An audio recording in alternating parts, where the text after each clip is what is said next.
productivity, winning strategies, and aligning employer-employee goals. If this sounds like something your business could use more of, then you've come to the right place. The Business Mechanic Show with your host, Vaughn Sigmund. Let Vaughn show you how to develop, improve, and jumpstart your business. So now, please welcome the host of The Business Mechanic, Vaughn Sigmund.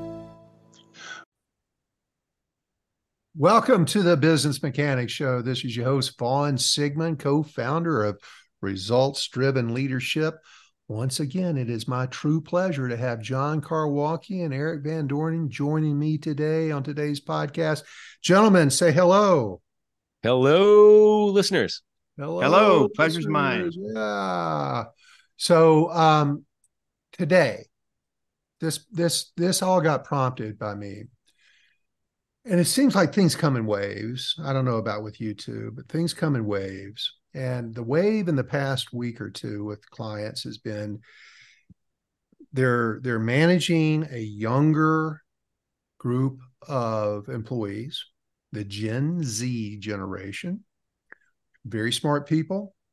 There's a lot of attributes to being a Gen Z. If you're a Gen Z, listening to this podcast today, we're really glad we have you.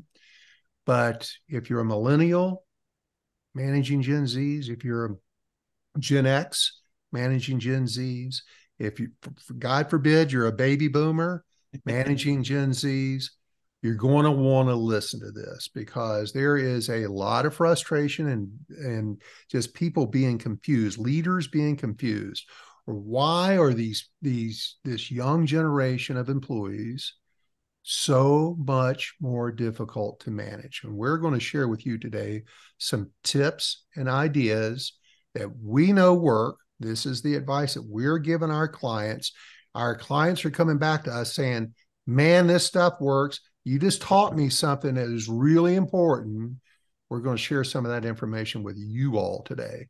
So, and again, I'm going to set this up and I'm going to turn it over to John and Eric. As leaders, as managers, you've got the task, you've got the responsibility of motivating and driving your team to success. You've got to achieve success.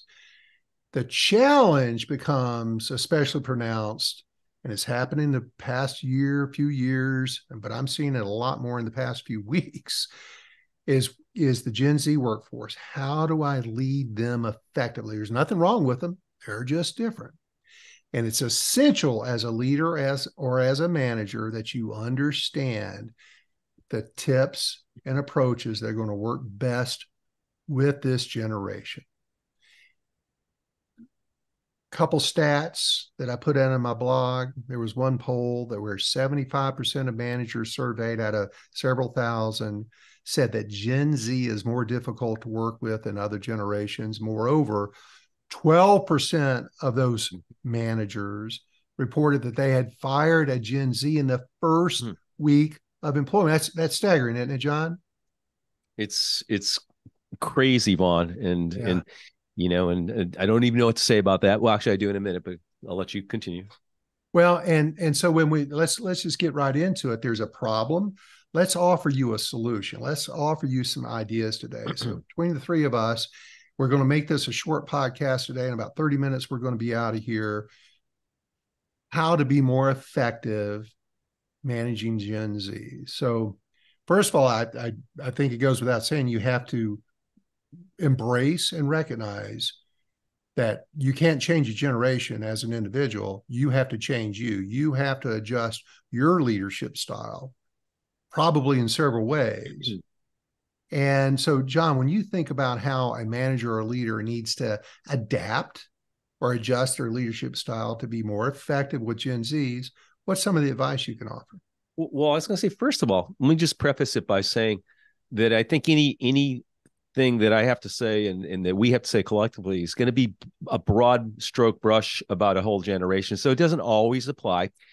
And as much as we want to say that, hey, I don't get these young kids and they're not hard workers or none of them are good workers.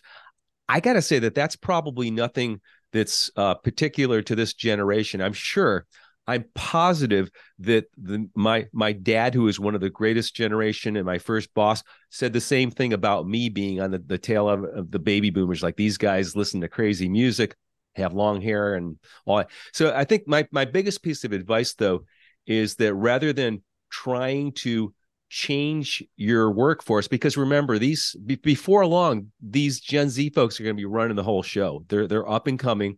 My son's just graduated from college and he's a Gen Zer, and they're going to be running the show, not us old geezers. So it's not inherent on us to try to make them change to be like us. I think that we have to understand better where they're coming from. And guys, in a lot of ways, I don't think it's necessarily a bad place. That we talk about them being, I guess, fragile and entitled. Well, listen, in a lot of ways, they're a lot smarter, because I think that they're looking at things saying, hey, it's about the results, isn't it? So that if I want to work on my time, if I'm getting the results, when does it matter what time I come in or leave, or what time or where I work from, for that matter? So I think that's something to really take into effect when you look at this generation. Face it, they've grown up in some crazy times and has seen a lot of crazy stuff that, frankly, is the result of our generation's mistakes. But they're looking at this saying, hey, if I can get the results, isn't that what it's all about? Well, let's talk about how to get those results. One of the things that I've been giving my clients advice on is they need to be more of a coach. They need to be more directive. They need to be more instructional. We've got a generation in Gen Z that, through their schooling, their education, have been taught to pass a test. And so they've studied and they've memorized.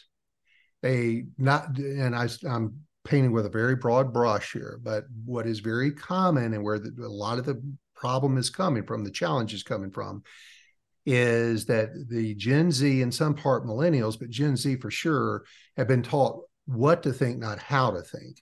And that's where you as a leader have to come in as a coach. You have to be directive. You have to give feedback. You have to give guidance. You have to help them learn to think. They're just not equipped. Again, with a broad brush, they're not very well equipped due to how societally we have raised and educated them. Their managers need to help them develop skills. So it's a more hands-on coaching, not directive. You cannot you just can't tell them what to do. Yeah. You've got to ask them to do something and then give them the instructions and stand there. And it's almost like the great training you guys did, how to train somebody, tell them, show them, how them do it, give them feedback. That give them feedback's the coaching part of it. And so you've got to be willing to invest additional time, additional effort into coaching these Gen Zs. What else do you think, Eric, that people need to be paying attention to? Yeah, I think I'd go even further than what you just said there, because I know in results-driven leadership, what we do is, we make sure that they get the feedback as much as they can. So I think in a review process normally was a year long, and you might get it one time back in generation, and we were good with that. And then the longer we came along with the millennials, and it was like, hey, let's do it every quarter. Let's do a review every quarter and give them feedback as we went, see how the progress is doing. And today, we are a strong belief of doing things really monthly, to keep them along, keep the coaching process going, keep the engagement going with the Gen Zs. I think that's it's a huge part that this happens to be a best practice, and actually a best result driven piece is really giving them that automatic and continuous feedback as they go. If not, they'll have, as my dad would say, far away eyes, and they'll look at other places. And that's just the way aspect goes. You got to keep them engaged, because they have lots of talents. Eric, I was going to say one thing too that you just said, and it just sparked something in my mind, is that it seems like these Gen Z folks, they have to have a vested interest in, well, not only in your company, okay, and that's another topic, but in themselves. So, to give them feedback on a regular basis and to listen to them, but as they see that their skills, that their ability to solve problems and find solutions is growing through your guidance, that's how you're going to hook them in, because they see their brand, their personal brand, growing and developing. Again, they're getting some results there. So as they see the progress, then I think that the more you can do that, the more you connect with them, and the more you get the engagement with them long term. Yeah, keeps the faraway eyes distant. Agreed. So regular feedback, engage with them, becomes partners with them, and they love feedback. Now, you have to be careful how you deliver that feedback. It needs to be in an encouraging and constructive manner. Watch your tone, watch your aggression. You need to be a lot more supportive, if you will, with this generation. Remember, they're younger, right? They just haven't been through some of the tough stuff that older generations have been through, but that's how we've raised them. We can't change that. That's just the cards we've been dealt. The other thing too, John, this generation is always looking, they're very, they've embraced technology. They've been raised on technology and innovation. Right. Yeah, they are used to change and innovation coming at very quick, regular intervals. When it comes to technology, what are some of the ideas that you have on how managers need to embrace that concept and how that might feed the needs of the Gen Z? Well, I think the one thing I noticed about the Gen Z folks, and again, I'll just speak from my experience, and a lot of that's with my son, is that they don't have the patience for stuff that doesn't work. Okay, so if it's outdated, you've got an old program, or you have an old router in your house that doesn't work, then like a friend of mine has, they're not going to have the patience to just suck it up and put up with that, because they see it as a waste of their time. Because if something takes too long to download, guess what? I could have been doing something else, or I could have gotten the job done quicker so I could get on to playing video games or something. So I think that we really need to be cognizant of having pretty much top-notch equipment in programs in the workplace, so that they don't have to deal with that. And I think the other piece too is, since they were brought up, they were weaned on technology in a lot of ways. I'm going to say from my personal experience that my son is way better. In fact, he's going to college for cybersecurity, so he better be. But there's so much more adept and so much more savvy. It just comes to them naturally. So I think that we should be, as in my case, as a boomer, or the Gen Xers out there, listening, and we're millennials, listening to them sometimes, because they might have a better way of doing things using technology. So I think that's goes back to your point, Vaughn, of being partners with them, is not treating them kind of like you're way down here below me. In some cases, you may be above me, and I might want to listen to you. It might benefit both of us. Well, and to that point, John, I was raised on Word. I was raised on Excel. I've had several companies, employers say, I'm hiring these people, these young people, they don't even know how to build an Excel file. Well, guess what? That's old school technology. Yeah. And by the way, they've never had a purpose for using an Excel file. So wrap your arms around that, accept it. You're going to have to teach them how to use some of the old school technology that's been around since the 80s in its basic form, right? Excel's advanced from Lotus 1, 2, 3, which is what I learned back in the late 80s. Word perfect, right? Now we're really giving our age away. But understand, they're just not going to know some of this technology because they have not been in the business world. And secondly, they haven't had to use it in college. They've used apps. That's what they've done. There's been so many things that figure things out for them. They don't have to figure out these formulas to build spreadsheets to track information. They've got a different approach to it. Find out what that approach is. It may be a better approach, to your point. So sometimes you have to let loose. What? Having more computing power in the palm of their hand than what put the first astronauts on the moon. So again, it's just amazing the orientation from where the perspective we're coming from and they're coming from. So we have to work with that for sure.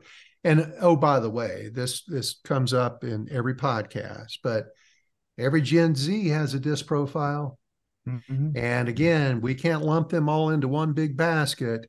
There's going to be high D's, there's going to be high I's, S's, and C's. And if you yourself don't know what your DISC profile is, please click on the link in the show notes. Get it for you. It'll help you start recognizing some behavioral patterns, behavioral styles. Knowing you is the first big step to being a much more effective leader. Take advantage of not only getting this report, but then scheduling time with one of us for us to go through it, explain it to you, and how to use this, how to take this $125 tool that we're giving you for zero. The real value comes from the conversation, not from the report. The report's nice. It gives you a lot of information, but that's only a fraction of the picture. Schedule a call with one of us. Let us go through and teach you how to use this, what it really says, what it really means, how to go utilize this information. So that being said, the other thing is I've noticed, and Eric, I'm interested, you've got some young folks living with you. I do. Continuous improvement and development. I find that they are thriving to learn. They have a deep desire to learn. What are your thoughts on how managers or leaders need to adjust their style to feed that? You're a big continuous improvement guy, Eric. To what can they be doing specifically? In fact, we talked about one at 7:00 this morning with our first appointment. We did. What can leaders be doing to help the up and comers learn and continuously improve? Yeah, I think there's a thing, we'll call it, I'll just came to my brain right now, is insatiable appetite, right? They just, you got to keep on feeding that and keeping the hunger there. Because I think to learn and to be continuous improvement is to keep that, never deafen that noise. That noise is a good noise when they, want to continue to grow something, when they want to have a new idea upon whatever it is that you want them to do or not do, they'll come with the idea. So give them a seat at the table. Inclusion is first, right? You include everybody and allows them to the diversity will be actually thrown right with that inclusion.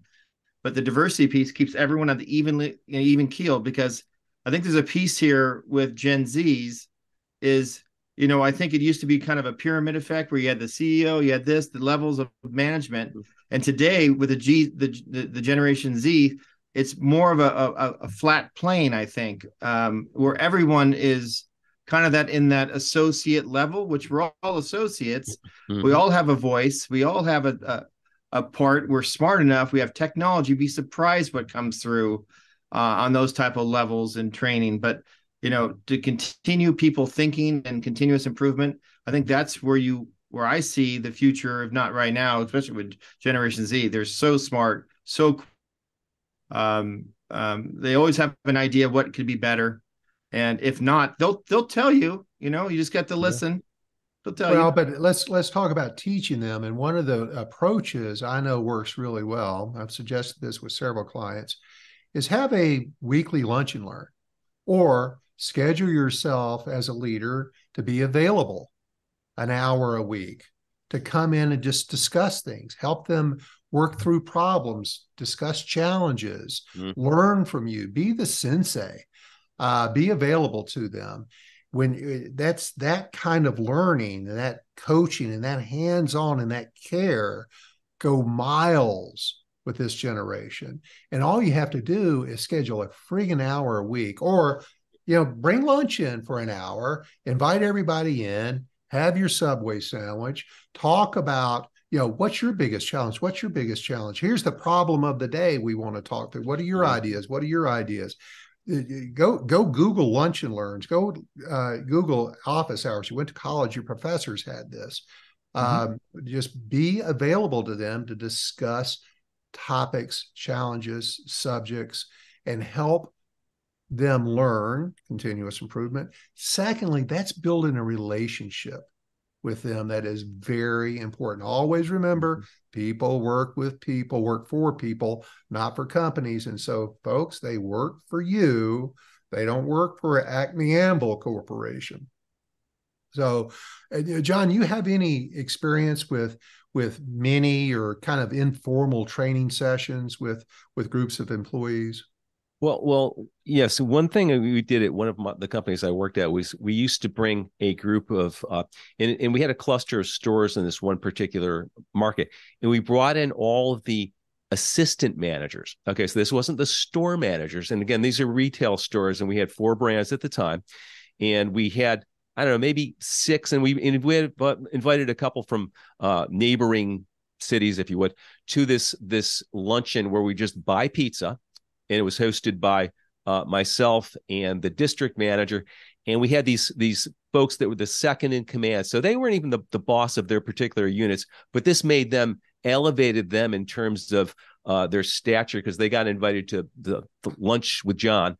And they came in, and we talked about a variety of issues, okay, ranging from, how the training program was going, to the service in the stores, to product, to what was going on in the world. And it really was a great time to break bread, but it made them, to your point earlier, it made them feel like partners. So whether or not they were at that point, they were still young in their careers, they were still learning, they were heard. And honestly to God, they had some really good ideas that we were able to incorporate into the culture of the district and the region. So I think that again, I think that if you can find an opportunity to do those sorts of things with your folks, you'll learn a whole lot. And one thing about this latest Generation Z is they really feel like they should be partners from day one. So I think that being able to do this will absolutely stroke them a little bit in their feelings, and they'll feel that sense of self-worth, and enhance that. But also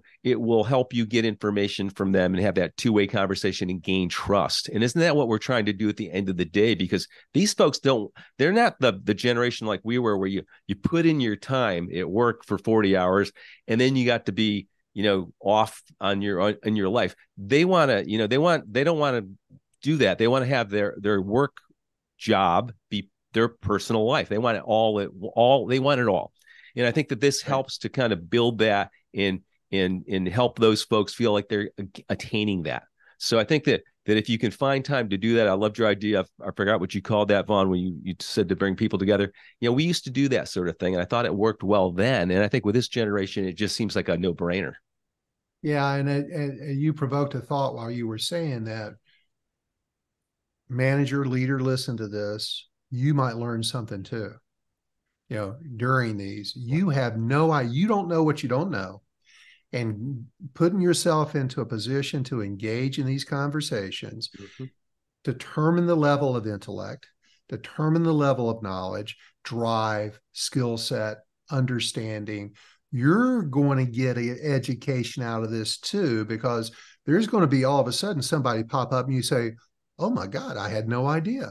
I had no idea you knew all that. And what great information for you. Yeah. Or somebody may all of a sudden start shining that was a dull tool at some point in the past because you did not give them the opportunity to shine. These are the kind of opportunities in time with enough frequency and commitment on your part. It can happen once and never happen again. You've got to commit to it, stick with it. And let me tell you, the longer you stick with it, the more they're going to value this, the more you're going to learn, and more importantly, the more you're going to get the opportunity to coach, mentor, build a relationship, train, continuous improvement. And who benefits from all that? You do. That's right. You do. So let's the next next $1 million idea is coming right from there. Absolutely. From the fearless Gen Zs, no doubt. Absolutely. So recap just a little bit. Coach, mentor, include, embrace technology, build relationships, be inclusive, make them part of your team, make them feel feel that they have an equal seat at the table. Great point, Eric. And even, come on, even if some don't, make them feel that way. What does that hurt? No. What does that hurt? It's nothing. It gives them confidence, and it gives them drive and motivation to work harder for you as a manager or a leader. So I'm going to give you guys an opportunity. We're going to wrap this up fairly quick today. Final points, John. Yeah. Well, on top of all those things, the one thing too, and I'm going to revisit a podcast from a couple of weeks ago when we spoke about authentic leadership and having a mission statement for your business. These folks are generally very socially driven. They want the world to be better because they're going to inherit it, and they want it to be better once they take over and once they leave. And I think that if you don't have a mission statement as a leader, I mean, you need to have that because I want to say just in general, these folks want to work for a company that is for good as much as it's just for profit. So if you don't have that mission statement, leader, you want to get that, because if you can sign them on to your mission for your company, whatever that is, you got them, I think. And again, do these other steps as well. But is on a top line basis, I would recommend doing that. Really great point, John. And listen, if you're a manager or a leader and you don't believe in all that, well, guess what? You better get right with the world, because that's where the world is. That's where the world's going. And until you adjust yourself, again, like we started out, and John said so well, you're not going to change them. You're going to have to change you.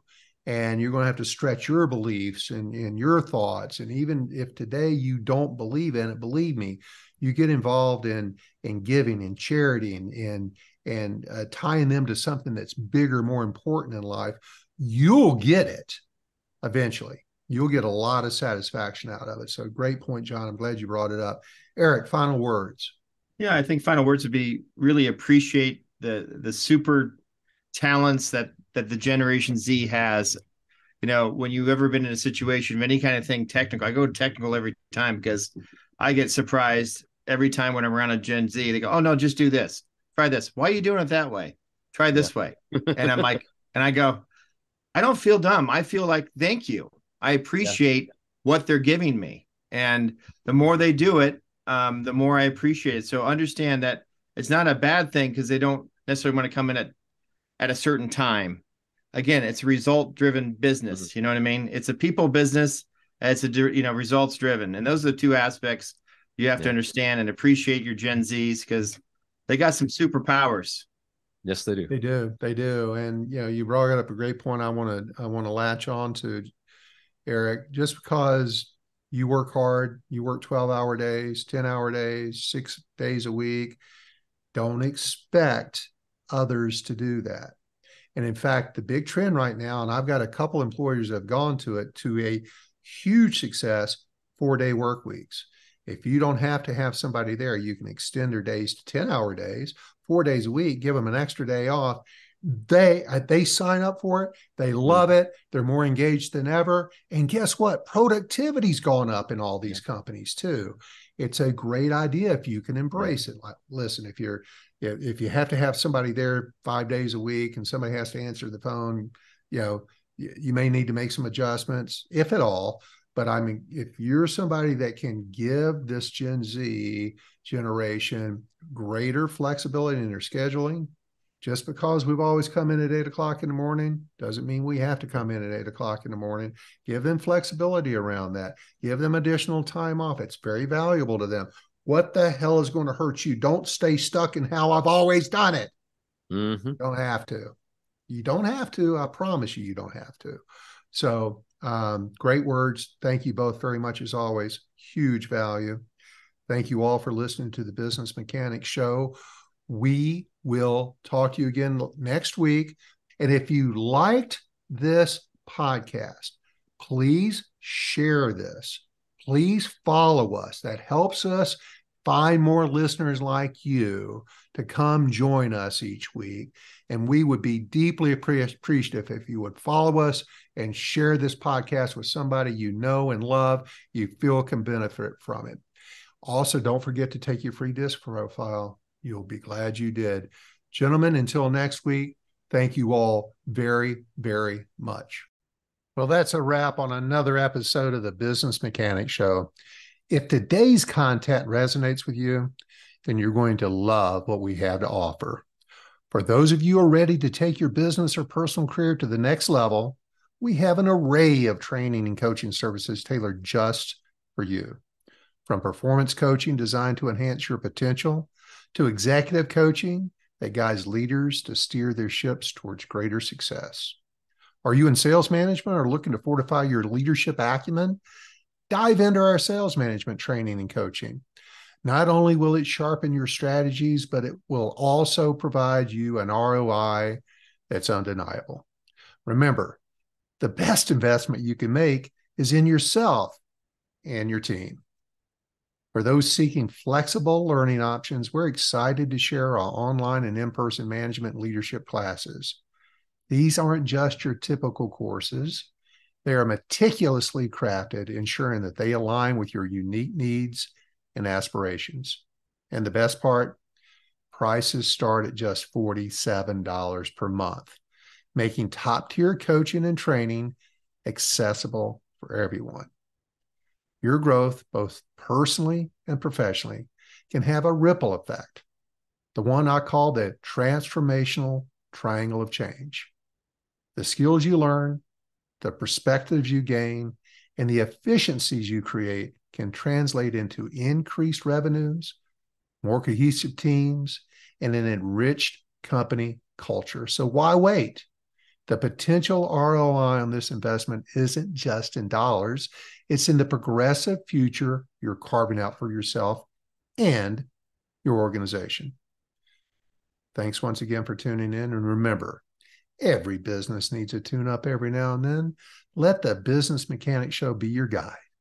Check out our website, rdltraining.com, to discover more details on our programs and coaches.